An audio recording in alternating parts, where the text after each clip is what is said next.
C'est l'histoire d'une cuisine qui ne mijote plus, mais qui bip, se coupe, se déchire, se verse à la hâte. Avant d'être un repas, le plat préparé est d'abord un carton, un plastique, une boîte. Voilà. C'est triste, mais ça fait gagner du temps.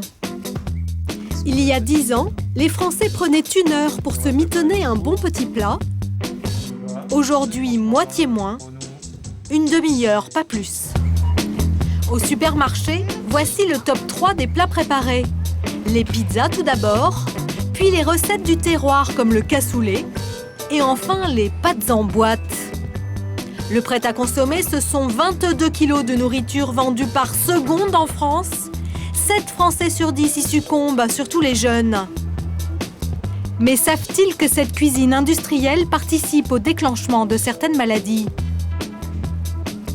On ne peut plus continuer comme ça avec 45% de la population qui présente des troubles ou maladies chroniques.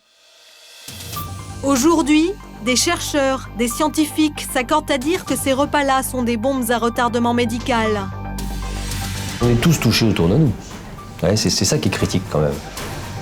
Nous allons vous raconter pourquoi l'industrie agroalimentaire ne fait pas beaucoup d'efforts malgré les avertissements. On est dans une situation qui est le statu quo. Et comment tout cela, de surcroît, pèse sur votre budget. Enquête, loin des fourneaux de nos grands-mères.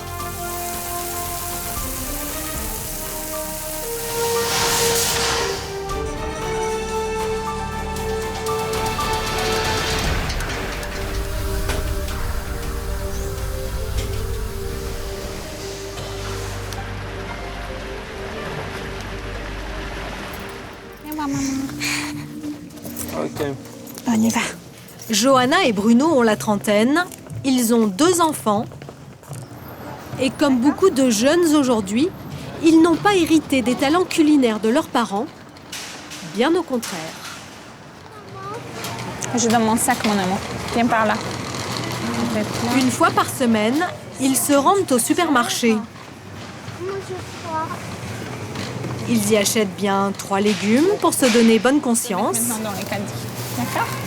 Mais ce qu'ils préfèrent se trouve au rayon d'à côté. Ah si, on va prendre ça aussi, tiens. Les steaks Ah oui, soja. ça tu... Oui, Les d'accord, plats tout c'est bien, faits ça, constituent les 2 tiers de leur alimentation. Ah, par contre, ça, c'est... Bah, prends indien. Il y a un indien. Et c'est comme ça depuis qu'ils sont en couple. On va prendre ça, mon amour. De belles photos alléchantes sur les paquets. Les jeunes parents composent toujours leur menu à partir de ces images. C'est très appétissant, j'ai l'impression, la boîte. Moi, je regarde pas mal les images. Et c'est à tort, d'ailleurs. Bah, moi, je Casino, regarde plutôt les marques que Ouais. les Moi, je regarde images. quand même. Non, mais moi, l'image, ça joue vachement. Enfin, tu sais déjà un peu près Ouais, ce que oui, tu vas je manger. sais. Enfin, c'est ce que l'idée que t'en as. Non, moi je veux des fruits. Le packaging. Il faut pas manger Voilà des la fruits, première clé du succès des plats préparés. Avec leur emballage soigné, avant d'être une recette, ils sont d'abord un concept. Alors, on va prendre une soupe. Moi, j'aime bien celui-là, J'aime bien celui-là. à la crème fraîche. Moi j'aime bien celui-là. À la caisse, il n'y a pas grand-chose sur le tapis, mais la note est tout de même salée. 176,03.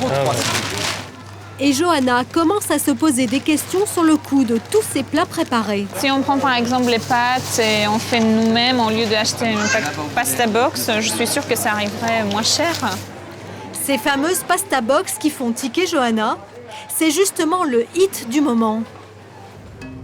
Des pâtes cuisinées dans des boîtes en carton qui se réchauffent en 2 minutes au micro-ondes.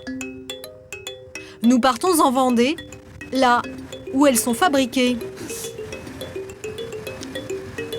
Christelle Buetas est la directrice du marketing de Sodebo. Depuis 2 ans, elle est à l'origine du succès de la petite boîte qui fait des jaloux dans le métier. Aujourd'hui, on fabrique 350 000 box par semaine. Donc c'est un gros site de production. Un site de production très protégé, ici personne ne rentre. On nous invoque le risque de l'espionnage industriel. Tournage possible en revanche, les tests consommateurs des 2 dernières recettes. L'une au piment, l'autre aux asperges. Comme les couturiers, une nouvelle collection arrive à chaque saison. Cette marque propose aujourd'hui 29 recettes. Et 20 millions de boîtes ont été vendues cette année, 6 fois plus qu'à ses débuts. Pour vous, c'est pas légèrement pimenté. Ça reste fort en bouche. Oui. On garde cette sensation pimentée longtemps. D'où les verres d'eau, d'accord. Un engouement dû au concept même. Il a été inventé il y a 2 ans pour séduire les actifs qui déjeunent au bureau. Et comme souvent, les États-Unis ont été source d'inspiration. La box, ça permet aux consommateurs d'être en consommation plutôt ouverte avec ses collègues. Et la convivialité chez les Français, c'est très très important quand ils mangent au bureau ou même à la maison. Quand vous avez une assiette ou un plat cuisiné, vous avez la tête portée sur le produit, je vous le fais. Ou alors, quand vous êtes avec la box, vous portez la box à vous et du coup, vous êtes complètement en position d'ouverture, de discussion. Donc vous avez aussi une façon de consommer qui est beaucoup plus décontractée et beaucoup plus libre, on va dire. Ce qu'on retrouve complètement dans la consommation dans les séries américaines. Côté fabrication, on aurait souhaité en savoir plus. D'où viennent les ingrédients? Avec quoi est faite la sauce? Le tout est-il 100% naturel? Mais là, blocage. Les géants de cette cuisine industrielle refusent en majorité d'ouvrir les portes de leur usine. Aurait-il peur que les consommateurs se détournent de ce marché qui représente plus de 3 milliards d'euros? Nous avons sollicité les plus grands noms du secteur. Le premier d'entre eux nous a fait attendre à n'en plus finir. Le second nous a dit ne pas être disponible. Bref, nous avons essuyé de nombreux refus, souvent peu motivés. Nous ne pourrons pas vous proposer de venir tourner dans notre usine. Un florilège de mots d'excuses, pas très convaincant.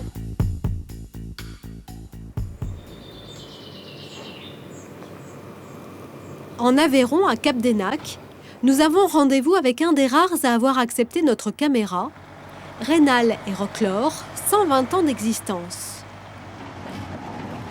Eux, quand il s'agit de filmer leur recette phare, un cassoulet haut de gamme, ils sont transparents. Et voici comment cette conserve se fabrique. Déjà, sont mélangés 2 types de viande de porc, l'une maigre, l'autre grasse. Elles sont malaxées ensemble avec des condiments. Cela donne les saucisses. Elles sont mises ensuite manuellement une à une dans les conserves. À cela est rajouté un morceau de viande, toujours de porc, puis des haricots blancs. Enfin, pour la sauce, des carottes, des oignons, de la graisse d'oie et de la couenne. Bref, des produits de qualité sur lesquels la marque a réussi à diminuer les taux de graisse. Mais évidemment, cela coûte un peu plus cher. Il y a des différences de coût. Une matière grasse, ça coûte bien évidemment bien moins cher qu'une viande maigre. Il y a un rapport à peu près de 1 à 5, voire plus. Donc, on pourrait tenter effectivement d'utiliser plus de matière grasse. Mais vraiment, une saucisse trop grasse, c'est vraiment pas bon. 7000 cassoulets sortent chaque heure de cette usine. Prix consommateur en magasin, 4 €. Mais ce fabricant ne produit pas que ce cassoulet haut de gamme à la graisse d'oie. Il fabrique aussi un autre cassoulet sous la même marque, celui dit standard, vendu moitié moins cher que le premier. Cette notion de prix est très importante. Il y a des consommateurs qui achètent du cassoulet supérieur, des consommateurs qui achètent du cassoulet standard. Donc on doit quand même respecter ces principes. C'est pour ce faire qu'on a des formulations qui sont différentes. Des formulations différentes. Pourtant, sur la photo, il y a de beaux morceaux de viande aussi. Qu'en est-il vraiment? Nous avons regardé de près l'étiquette. Et là, comme une langue étrangère, de drôles de mots nous apparaissent. Glutamate de sodium, amidon transformé de maïs et de pommes de terre. Tous ces ingrédients sont des additifs. Certains conservent, d'autres donnent du goût, de la couleur, du volume. Tous coûtent moins cher qu'une matière première. Rien d'illégal, mais tous ces ingrédients chimiques sont-ils sans risque? À Clermont-Ferrand, une association aide des consommateurs à s'y retrouver. Peut-être vous pouvez tous prendre une étiquette au hasard. Au hasard, voilà, sur la table. Outils indispensables pour les participants, la loupe et le décodeur. J'ai émulsifiant E471, stabilisant E480, anti-oxygène E304. Sur les étiquettes, les additifs sont souvent indiqués par la lettre E, qui signifie Europe, suivi de 3 chiffres qui varient selon les catégories. Il y en a 26 en tout. Volontairement, au niveau de ce que vous trouvez sur la table, c'est en fait ces produits-là qu'on rajoute en général dans des produits transformés pour améliorer alors leur couleur, leur conservation, ce qu'on va trouver aussi pour permettre qu'ils se réchauffent plus vite. Ou voilà, c'est pour leur donner de la consistance aussi. Dans toutes ces catégories, il y a des discussions de scientifiques qui s'affolent un petit peu parce que certains sont considérés comme peut-être dangereux pour la santé des gens qui les consomment. Glutamate de sodium, maltodextrine de pomme de terre, sel, poudre de tomate non plus. Et ce qui commence à inquiéter les consommateurs, ce ne sont pas les additifs pris individuellement, mais leur accumulation. Dit quoi? Disulfe de sodium. Amidon transformé de maïs. Dextrose de blé, stabilisant E451. À chaque repas, nous pouvons en ingurgiter plus de 20. Chaque jour, les additifs s'avalent à la pelle sans que nous nous en rendions compte. S'il y en a qui ont besoin d'une loupe. L'agroalimentaire va nous répondre quand on négocie, mais c'est autorisé. Alors c'est vrai que son produit par lui-même, quand on l'achète, dans la composition et le nombre qu'il a, il n'est pas forcément toxique ou mauvais pour la santé, mais c'est la question qu'on se pose aujourd'hui, c'est l'accumulation des produits qu'on achète. Et elle n'a peut-être pas tort. Dans le prestigieux Lancet, cette revue internationalement reconnue, cette accumulation a fait l'objet d'une étude scientifique. En 2007, pour la première fois, un cocktail d'additifs s'est fait épingler par des chercheurs anglais. Selon eux, des colorants artificiels ou le benzoate de sodium ou les deux augmentent l'hyperactivité des enfants de 3 ans et de 8-9 ans. Ces colorants s'appellent E102, 104, 110, 122, 124 et 129. Quant au benzoate de sodium, il porte le nom de E211. Ces additifs ne furent pas interdits après cette étude. Néanmoins, l'année dernière, l'Union européenne a demandé aux fabricants de notifier sur leur emballage le risque d'hyperactivité. Résultat, aujourd'hui, les industriels remplacent de plus en plus ces colorants chimiques par des colorants naturels. En revanche, nous avons encore trouvé dans cette salade achetée en supermarché, tout comme dans ces crevettes, le fameux benzoate de sodium, le E211. Le docteur nutritionniste Laurent Chevalier combat ces additifs dans notre alimentation depuis plus de 20 ans. Selon lui, l'affaire ne fait que commencer. Par précaution, il conseille de limiter leur consommation au minimum.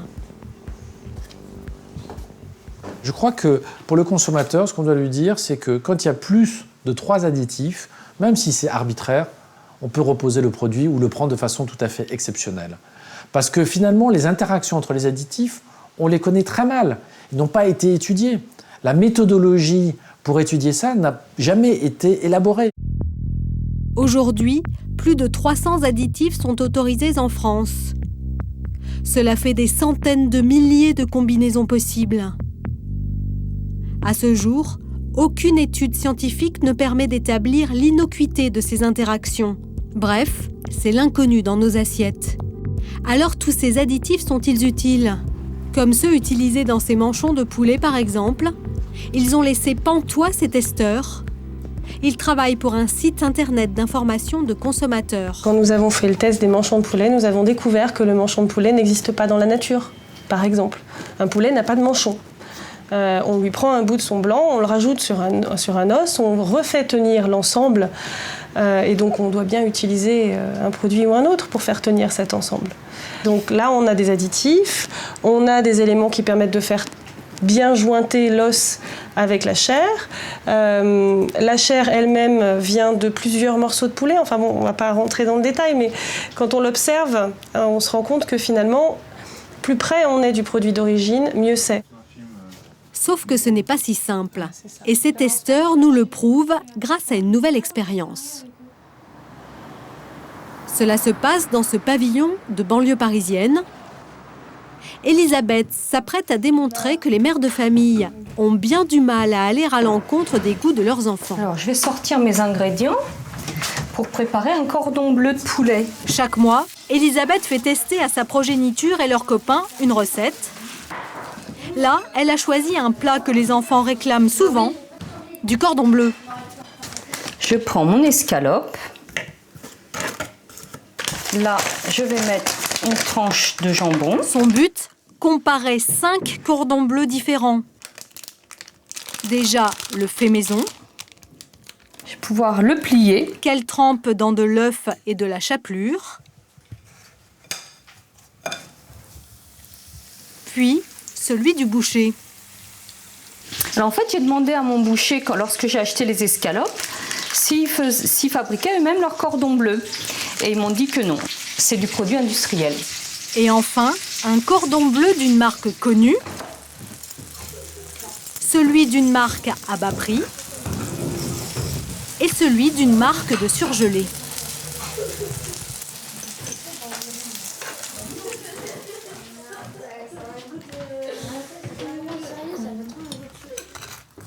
Raphaël, voilà. Là, il va falloir de l'appétit, hein, parce qu'il y en a plusieurs à manger. Commencez par le plus fin. Qu'est-ce que vous en pensez au niveau de la quantité de sel de celui-là? Pas trop salé, hein. Il n'est pas très salé. On sent plus le fromage. D'accord, bah goûtez maintenant l'autre.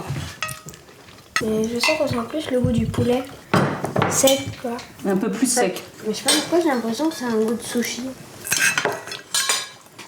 Le poulet, pour moi, ça, c'est pas du poulet, par exemple. C'est pas du filet. On voit pas les fibres du poulet. Vous lui donneriez quelle note à celui-là, par exemple?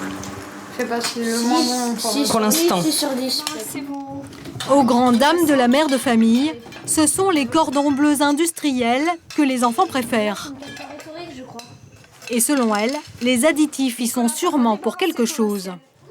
Il y a de l'exhausteur de goût, qui est un additif qui permet de rehausser le goût et l'odeur d'ailleurs. Des sels de fonte, c'est un additif qui permet de répartir de manière homogène les graisses. Par exemple, je vois il y a de la dextrose. Dextrose, c'est l'équivalent du glucose, c'est un sucre. Donc on a rajouté du sucre. Tous ces additifs ne plaisent pas à Elisabeth. Pour elle, les plats industriels habituent les enfants à un certain goût dont ils deviennent ensuite dépendants. Compte tenu du nombre d'additifs qu'il y a dans les produits, on l'a vu, c'est vraiment un produit que j'ai plus du tout envie de consommer. Le fromage est reconstitué, le jambon est reconstitué et le poulet, la plupart du temps, est reconstitué aussi. On peut dire qu'on est dans de la malbouffe quand on se nourrit avec ça? Ah oui, là oui. Si on s'en tient purement aux étiquettes, oui. Ah oui, oui. Dans ce contexte, quelques fabricants ont décidé de prendre le taureau par les cornes. C'est le cas de Marie, le numéro 2 du secteur des plats préparés. Depuis 2008, ils retirent petit à petit les additifs de leurs recettes. Nous sommes dans l'usine de Sablé-sur-Sarthe. Ici, Marie fabrique 250 000 barquettes par semaine. Nous avons choisi un plat qui a beaucoup de succès auprès de leurs clients. Le cabillaud sauce citron. Marie-Dominique Quignon et son équipe de la recherche et du développement ont travaillé 6 mois pour remplacer les additifs de ce plat, dont le colorant principal. Et un petit peu de curcuma qui va apporter toute la couleur à la sauce. Du curcuma naturel pour remplacer un colorant chimique. A priori, ça a l'air facile. Mais cette équipe s'est heurtée à 2 difficultés. Ne pas changer le goût du plat et prendre le risque de bousculer le consommateur dans ses habitudes. Alors pour la sauce citron, nous avons besoin de crème, Il y a 10 ans, j'allais dire que la sauce, elle était jaune fluo, elle faisait très chimique d'aspect, elle était donnée par un colorant. Donc le colorant qui n'existe plus aujourd'hui dans cette recette, hein, puisque vous l'avez vu, il y a du curcuma qui permet d'apporter de la luminosité, mais ces produits-là ont été retirés de nos recettes. Le consommateur a des doutes par rapport à ces produits-là, donc nous avons cherché, mais depuis déjà pas mal d'années, à les retirer. Alors à les retirer de nos propres fabrications, mais aussi demander à nos fournisseurs de les retirer des matières premières. La surprise pour le directeur de l'usine, c'est que ce ne fut pas si compliqué et coûteux de faire ces efforts pour retirer les additifs. Un peu de bonne volonté suffirait-il ?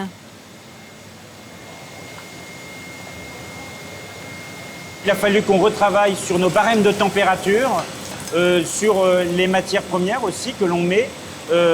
Et donc ça nous demande une régularité absolument exemplaire. C'est sûr que ça demande de la matière grise, du temps pour réfléchir comment faire cela. Mais derrière aussi, ça peut simplifier aussi d'autres tâches. Donc je dirais que selon les recettes, eh bien, ça peut être un petit peu plus coûteux et pour d'autres, finalement, ça revient au même prix. À l'heure actuelle, sur les 61 plats préparés de cette marque, 39 ne contiennent plus d'additifs. D'ici fin 2012, les produits chimiques devraient même avoir complètement disparu de leurs recettes. Cet industriel est donc plutôt un bon élève, car en plus des additifs, il fait aussi des efforts sur le sel et le gras. Mais étonnamment, rien ne l'y a obligé. Et c'est là où le bât blesse pour les industriels de l'agroalimentaire. Sel, gras, sucre, aucune loi n'oblige les fabricants à limiter les quantités de ces 3 ingrédients dans les plats préparés. Or, comme les additifs, ces 3-là ne sont pas toujours nos meilleurs amis. Cancer, obésité, maladies cardiovasculaires, l'excès de sel, gras et sucre participe à ces fléaux qui coûtent chaque année à la sécurité sociale 13 milliards d'euros, plus que le montant du déficit de l'assurance maladie. Il y a bien quelques sénateurs qui crient au loup. La composition des aliments préparés fait apparaître une proportion de sucre, de sel et de graisse bien supérieure aux besoins quotidiens du corps humain. Des ministres gênés aux entournures. Je regrette l'absence de certains acteurs économiques lors des concertations qui ont eu lieu, je le leur ai dit. L'existence d'une charte à laquelle les industriels peuvent adhérer, mais rien, absolument rien de coercitif n'existe. Résultat, la majorité des plats préparés sont encore pour le corps médical trop sucrés, trop gras, trop salés. Et depuis 10 ans maintenant, les mêmes voix s'élèvent et prêchent dans le désert.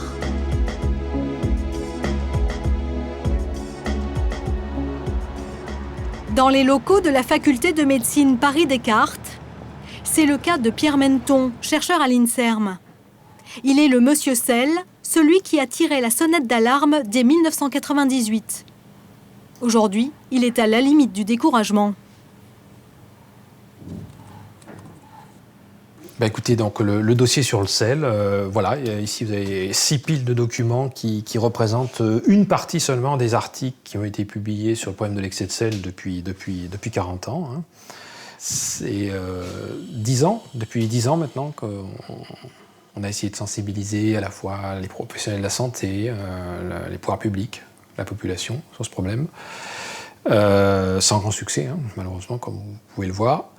Et puis, voilà, donc toujours au même point depuis, malgré les efforts faits, quoi. Pierre Menton ne veut même plus s'occuper du dossier sel, trop d'inertie de la part des industriels.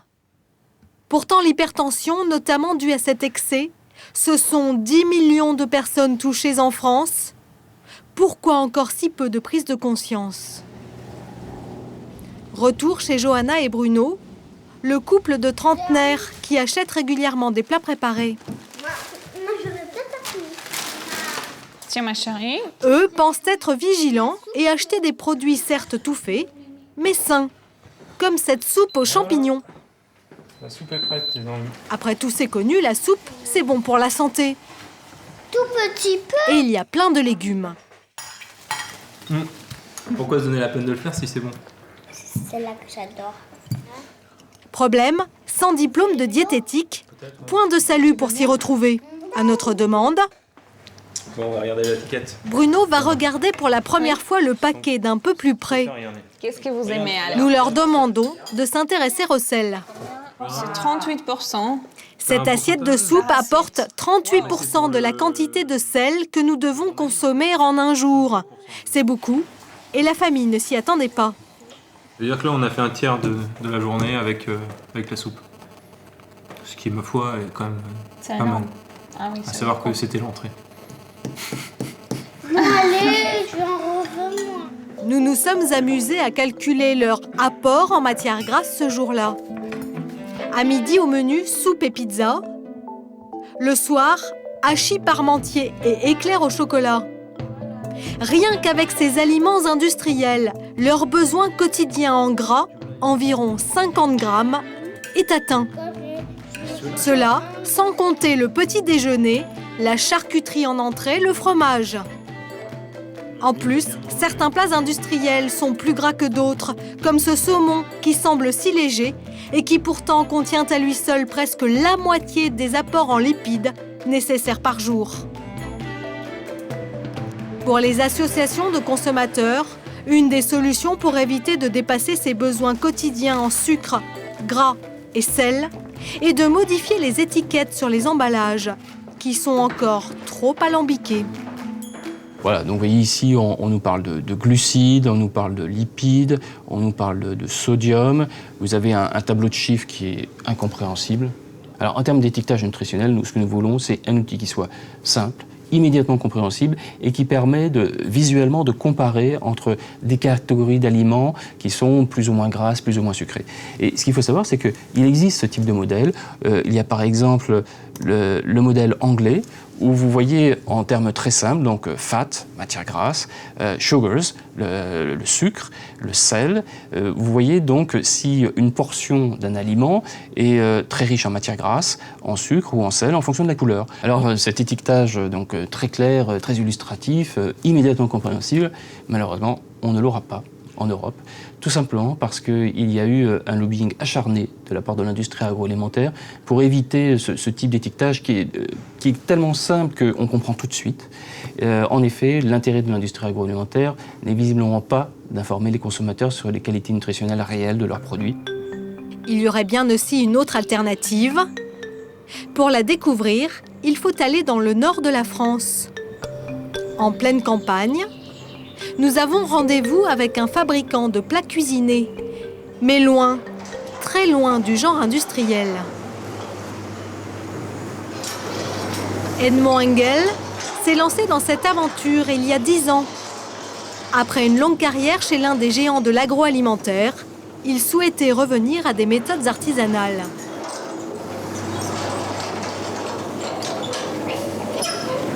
Ça pèse combien ? Oh, ça, c'est pas très lourd, ça fait 40 kilos. Edmond privilégie la qualité. Il est fier de sa viande de porc, élevée localement et avec une bonne alimentation. Ils sont nourris à partir de grains, très peu avec du lin, les protéines, et avec une alimentation, j'allais dire, qui n'est pas bourrée. Regardez, ça se sent. Regardez la viande. Enfin, vous pouvez pas la... Elle est ferme. Elle contient moins d'eau, ça veut dire. Et puis, regardez la partie de gras. On n'a pas poussé trop vite. Parce que quand vous poussez très très vite, il a tendance à prendre du gras. C'est comme le bébé qu'on nourrit trop fort. Ce jour-là, l'équipe prépare un cassoulet avec le porc fraîchement livré. Vous allez voir qu'il est possible de réaliser des plats préparés sans trop de sel, ni trop de gras, ni trop de sucre. Alors là, il y a du désossage. Puis ensuite, on va décoiner. Une fois hachée, la viande est transformée en saucisse. Pour leur donner une teinte un peu plus vive, un colorant naturel est rajouté, de la chicorée. Ensuite, les saucisses sont mises en barquettes avec des haricots et un autre morceau de viande. Et moins d'1 heure après leur fabrication, elles sont cuites dans cette sorte de grande cocotte qui s'appelle un autoclave. C'est cette rapidité entre la préparation et la cuisson qui permet à Edmond de mettre moins de sel que dans un procédé industriel. Un sel rajouté au stade de la viande hachée. Alors là, vous avez mis 20 grammes de poivre, 120 grammes de sel. C'est-à-dire qu'on sale à 12 grammes. Or, l'industriel en général va jusqu'à 15 grammes de sel. Mais nous, on s'est engagé dans notre protocole, quand on a mis en place, de descendre le sel. Et c'est facile de descendre le sel? C'est facile dans la mesure où on travaille comme il fait là. C'est-à-dire que ce qu'il a préparé là, dans 1 heure, c'est en barquette. Mais si je dois attendre ce soir, le sel ne va pas me protéger peut-être assez. Il vaut mieux mettre 15 grammes dans ce cas-là. Parce que le sel sert à quoi? C'est un conservateur qui évite la multiplication bactérienne. Quant au gras, Edmond a aussi trouvé une astuce, bête comme chou. Tu veux bien faire la sauce, lui? Au moment de la sauce, il suffit de ne mettre que de l'eau et surtout pas de sucre ni d'additifs. Tout le contraire de certaines pratiques industrielles. Elle a mis du sel, du poivre et un tout petit peu de gelée. Et il n'y aura rien d'autre.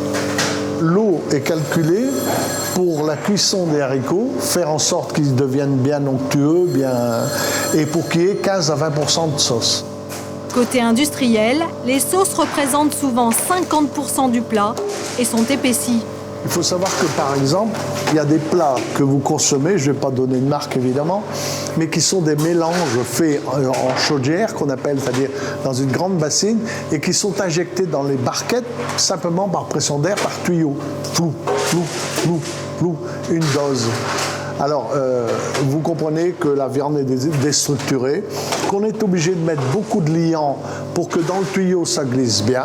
C'est quoi le liant utilisé? C'est tout ce qui est à partir d'amidon, c'est tout ce qui est à partir de choses comme ça qui vont épaissir la sauce, si vous voulez, et la rendre glissante dans les tuyaux.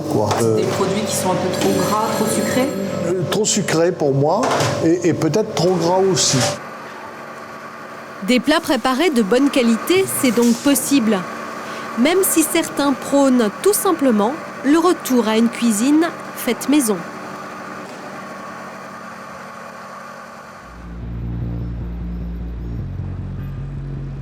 Au Mans, c'est carrément le directeur de l'assurance maladie locale qui a pris les devants pour inciter les habitants à manger mieux. La malbouffe grève son budget. Qu'à cela ne tienne.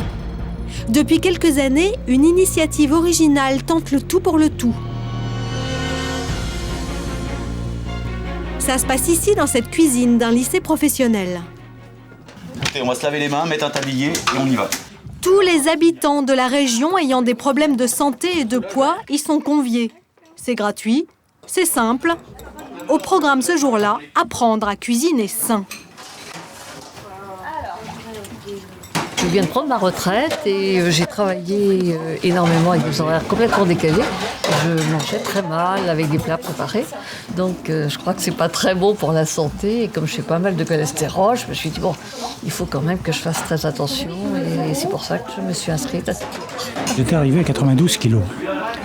Et puis esthétiquement, ça me plaisait pas. Puis je me voyais bien en faisant du sport aussi, j'étais plus nonchalant, etc. Bon, il y a l'âge aussi, si vous voulez, mais bon, c'est ce déclic, si vous voulez, un peu poids qui a fait que. Après, on va écosser les petits pois, mais avant, on va mettre le Au bouillon menu, à chauffer. soupe glacée de petits pois et aiguillettes de canard au navet. Alors, sachant que là, le bouillon, on va l'utiliser comme condiment. Ça apporte pas mal de sel, donc on va essayer de ne pas ressaler. Voilà, on rectifiera tout à la fin. On va pouvoir vraiment contrôler ce qu'il y aura dans le potage. Contrairement au potage sachet ou en brique, méfiez-vous parce que vous aurez nettement plus de matière grasse, d'épaississant et de sel que dans le potage maison. D'accord, vous n'en consommez pas en tant qu'accompagnement ou garniture? Non. Bah oui. Je crois que j'ai pas reçu cette éducation. Joël en est à son 3e atelier cuisine. Il a perdu 5 kilos, a arrêté les plats préparés et mange moins de sucre. Joël est donc ravi, mais Joël est taquin. d'autant qu'il est le seul homme, à part le chef, parmi toutes ces dames. Alors très vite, le débat s'engage. Pourquoi cuisine-t-on moins de nos jours ? Parce que quand on a autre chose à faire aussi, on ne prend pas le temps. Ah, mais ça, je suis d'accord. Je ne voudrais pas être misogyne en disant ça, mais le fait aussi que les femmes travaillent de plus en plus, il y a ce problème-là aussi. Tout à fait. C'est pas un problème. Non, c'est pas un problème. C'est pas un problème, au contraire. Si, c'est un problème que le consommateur... Non. On n'a jamais empêché les hommes de faire la cuisine, on est bien d'accord. Non, mais que le consommateur... Ils travaillaient aussi. Que le consommateur, si vous voulez, consomme plus de plats préparés. Oui. Parce que l'homme n'a pas le temps non plus. C'est pas du fait que la femme travaille. Enfin, ça devrait pas l'être. Voilà. Ça devrait pas l'être. Oui. Non, devrait pas l'être. On a un plat qui est terminé. On a peu de matière grasse parce qu'en ajout de matière grasse, on a essentiellement un peu d'huile d'olive qu'on a utilisée pour mariner les morceaux de canard. Et puis le canard lui-même qui contient également des matières grasses. Donc dans un plat du commerce, la matière grasse proviendrait essentiellement de la matière grasse ajoutée pour la sauce, parce que tous les plats préparés en général contiennent une sauce. Donc la matière grasse proviendrait de la sauce et ce serait une matière grasse nettement moins intéressante au niveau des acides gras qui seraient davantage saturés. Donc voilà, notre plat va surtout être moins salé et moins riche en matière grasse et avoir un vrai intérêt au niveau des protéines comparé à un plat préparé. 1500 personnes ont déjà suivi ce programme organisé par l'assurance maladie du Mans. Résultat, moins de médicaments consommés, moins de visites chez le médecin et surtout 200 millions d'euros d'économies. De quoi élargir l'expérience à d'autres départements français. Mais si toutes ces initiatives ont des effets positifs, nous avons découvert qu'il restait une zone d'ombre sur les ingrédients. Aucune règle n'impose en effet aux industriels de mentionner leur origine. Nous nous sommes intéressés à l'un d'entre eux, le poulet. Nous partons au Brésil, le premier fournisseur de poulet pour les plats préparés français. Là-bas, il coûte 30% moins cher. C'est aussi un pays qui applique des règles d'élevage beaucoup plus souples que chez nous. Les poulets brésiliens sont-ils sans danger pour notre santé ?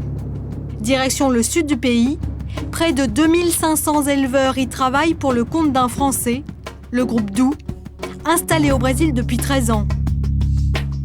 L'industriel vend une partie de ses volailles sur le marché local et une autre dans le monde entier, y compris en France. Chez nous, les poulets n'arrivent jamais entiers mais toujours découpés afin d'être incorporés dans les plats préparés. Le groupe empêche toute visite de ces exploitations officiellement pour des raisons sanitaires. Malgré cette interdiction, un éleveur a accepté de nous recevoir sous couvert d'anonymat. Premier constat, ces poulets sont abattus plus jeunes qu'en France, à 30 jours. Dans nos élevages les plus intensifs, c'est 42. Là, ils ont 18 jours. Ils vivront jusqu'à 30. Je fais partie du groupe Doux. Et leur exigence, c'est d'avoir des poulets de 1,3 kg.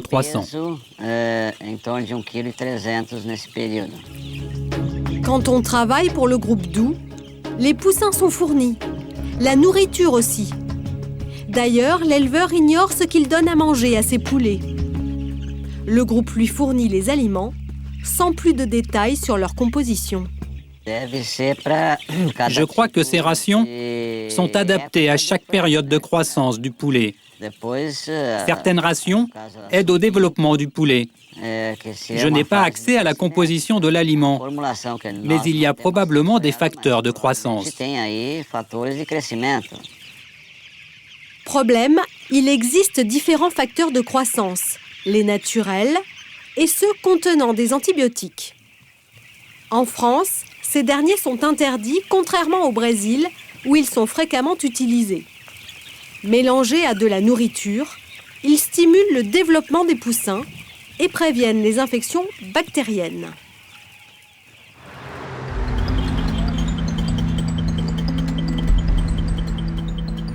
Pour en savoir plus, nous prenons rendez-vous à Sao Paulo avec un professeur vétérinaire de l'une des plus grandes universités du pays. Ces médicaments diminuent beaucoup la mortalité des volailles. Ils évitent les infections digestives et respiratoires. Ces produits permettent aussi que le poulet donne plus de viande. Sans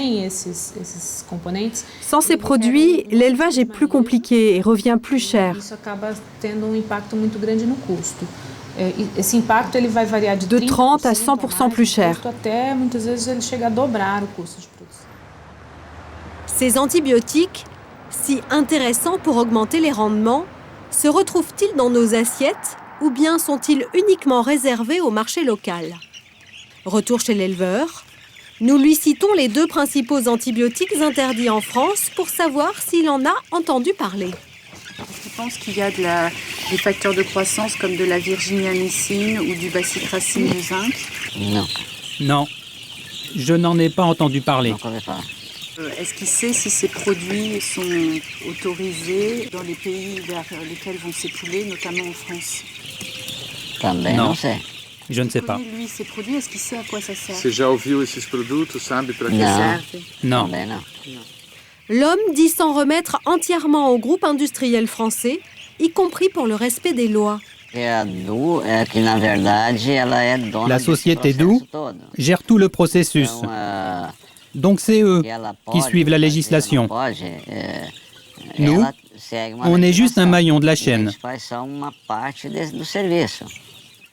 La virginiamycine est un antibiotique très utilisé au Brésil. Le produit qui en contient s'appelle le Stafac. Pour en apprendre plus, nous contactons son fabricant en nous faisant passer pour un éleveur qui veut exporter en France. Vous vendez à la société Doux? Oui, à Doux et à Frangosul. Ah, Doux, c'est le propriétaire de Frangosul? Oui. Et il vous achète du Stafac? Oui, du Stafac, de la Viax aussi. Le fabricant nous confirme que Doux achète cet antibiotique. De toute façon, utilisé au Brésil, il est parfaitement autorisé. Mais comment être sûr une nouvelle fois que ce médicament ne se retrouve pas dans les poulets exportés vers la France ? Peut-on le savoir grâce au contrôle ? Nous contactons le ministère de l'Agriculture brésilien. Nous demandons une interview avec le CIF, l'organisme qui gère les contrôles avant les exportations. Une fin de non-recevoir nous est adressée par mail. Aucun entretien ne nous sera accordé. Nous retournons chez l'éleveur, qui nous apprend qu'il est surtout contrôlé par son propre employeur. Chaque jour, je note le taux de mortalité. Et chaque semaine, combien pèsent les poulets? Le groupe Doux vient contrôler votre élevage? Oui, un technicien vient vérifier la qualité de l'eau. Il passe 2 ou 3 fois par mois. Et il regarde ce cahier technique dans lequel nous devons tout consigner. Êtes-vous contrôlé par le ministère de l'Agriculture? Non, mais quand les poulets partent à l'abattoir, on indique les normes appliquées pendant l'élevage.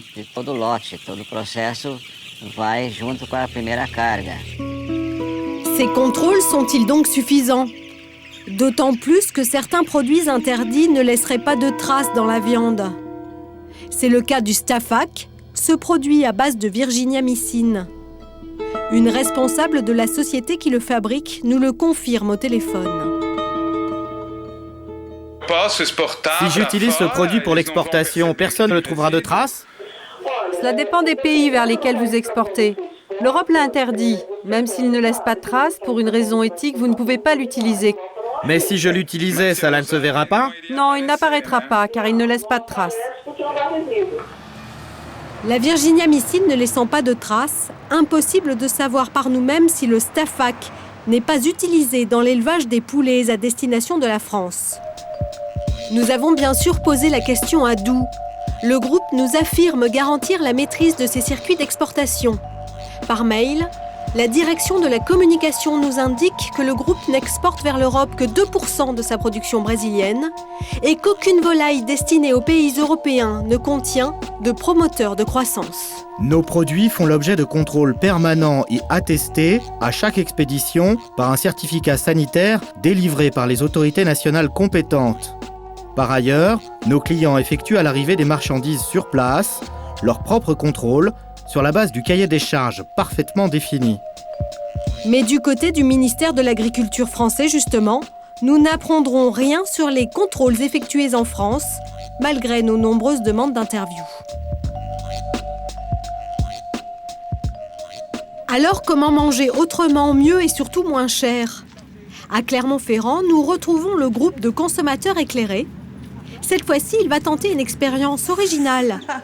Il va comparer les deux versions d'un plat que tout le monde connaît, les pâtes à la bolognaise, et faire le match plat préparé, plat fait maison.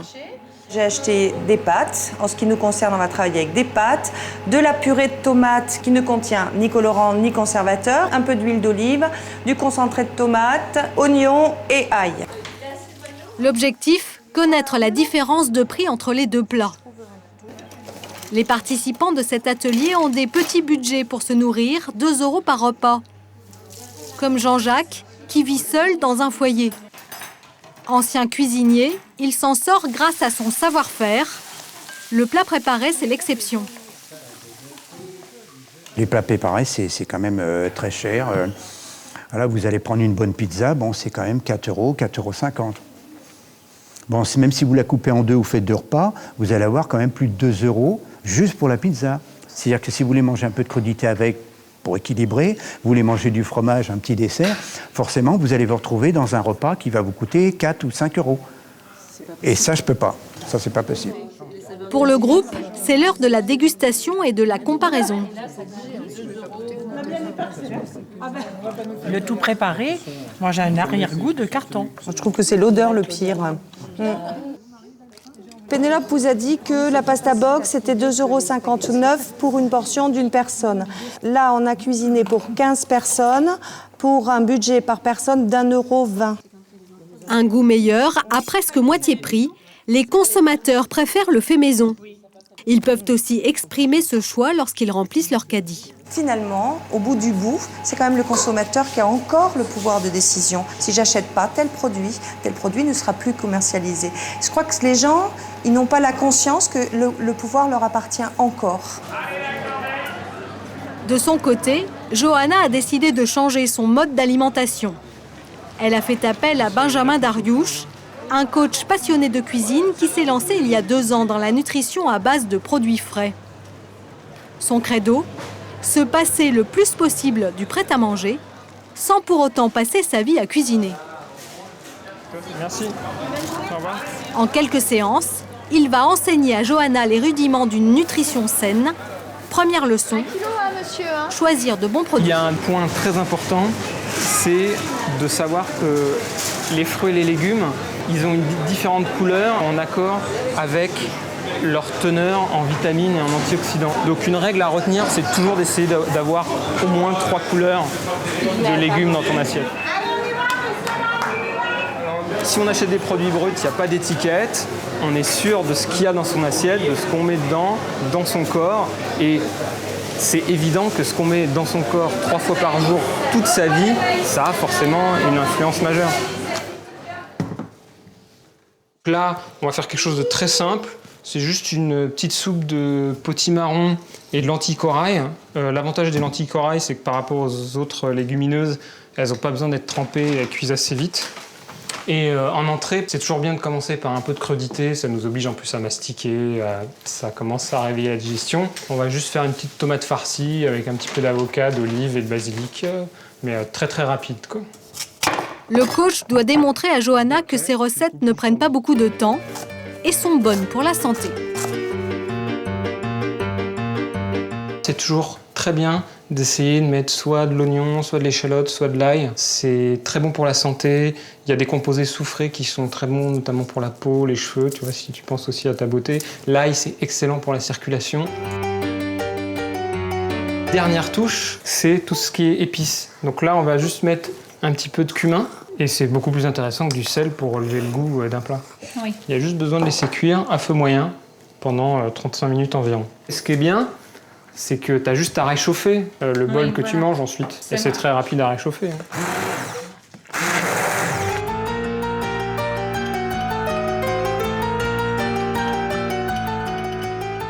La famille va-t-elle apprécier ces recettes maison ? Trop bien. Comme elle aime bien ajouter le sel dans le plat, là il n'y avait pas de sel, donc elle a bien aimé, mais elle n'a même pas demandé d'en ajouter, donc c'est super bien. Et maintenant, le test de la soupe. Merci. T'as faim, Noémie? D'accord. Ah bah c'est Gauthier qui va goûter en premier.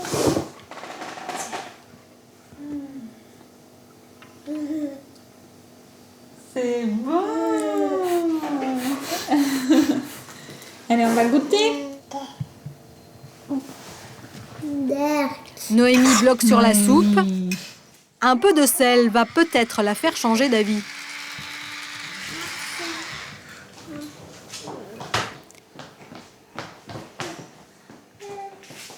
Pas facile de changer ses habitudes alimentaires. On va s'arrêter pour les enfants. Mais cela vaut la peine.